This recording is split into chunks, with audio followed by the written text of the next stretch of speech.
J'ai fait les arts déco de Strasbourg, donc c'est 5 ans d'école. Et avant, j'avais fait une prépa littéraire. J'ai vraiment pris le goût de l'écriture à ce moment-là.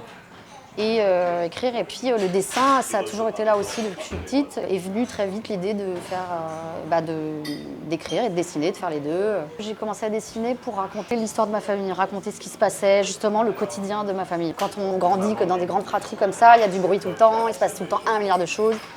Le quotidien, il est toujours un peu extraordinaire. J'essaie de prendre le prisme de l'autobiographie pour donc, mon intimité, ce qui m'arrive, des trucs très anodins parfois, pour raconter l'universel. Enfin, et c'est ça qui me plaît, quoi. J'ai beaucoup lu Les Petits Nicolas et tout ça, et en relisant adulte, je me suis rendu compte à quel point le ton un peu enfantin, mais en même temps un peu moqueur, un peu observateur des contemporains, un peu râleur, machin. Ces trucs-là, j'avais l'impression de l'avoir un peu chopé. Je pense que je commence à dessiner et raconter quelque chose parce que en fait, ça fait déjà des jours, des semaines, des mois. Ça fait un moment que ça tourne dans ma tête et que c'est le sujet qui m'intéresse, m'obsède et qui finit par m'angoisser d'ailleurs en fait. Et à partir du moment où ça devient vraiment une angoisse, il faut que je le sorte de moi, il faut que je l'évacue, il faut que je le mette sur le papier parce que c'est plus dans moi, quoi. C'est hop, je l'ai rangé et ça me rassure en fait. Il y a vraiment une urgence dans ma manière de travailler.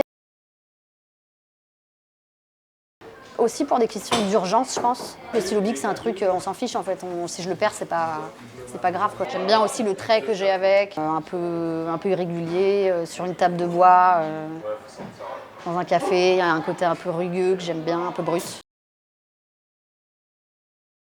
C'est une soirée que j'ai passée avec une copine. Les dialogues que j'ai, enfin les échanges que j'ai avec mes copines, je m'en sers beaucoup dans mes dessins parce que je les trouve toujours hyper intéressants. Et chaque dessin, du coup, les titres, ça s'est imposé comme ça. Comme il y a toujours un personnage qui revient, il y en a un qui s'appelle Jalouse, un autre qui s'appelle Borderline, un autre qui s'appelle... Et en fait, c'est des mots comme ça qu'on va beaucoup utiliser pour parler d'une femme.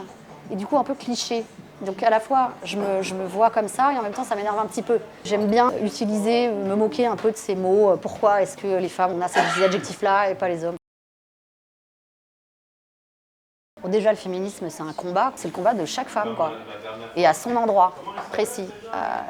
Et en fait, on se rend compte qu'on a les mêmes combats. C'est un apprentissage à dire non, je pense. Remettre en question tous ces schémas qu'on nous a mis dans la tête. En tant que femme, tu es censée être ceci, cela, faire ceci et faire cela.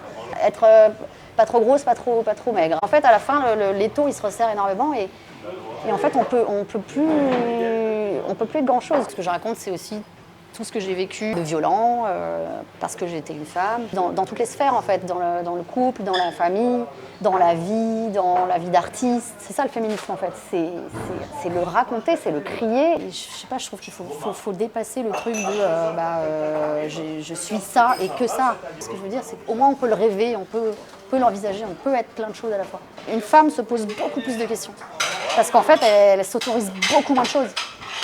Enfin, je pense. C'est aussi un combat pour exister et pour se lâcher la grappe, quoi.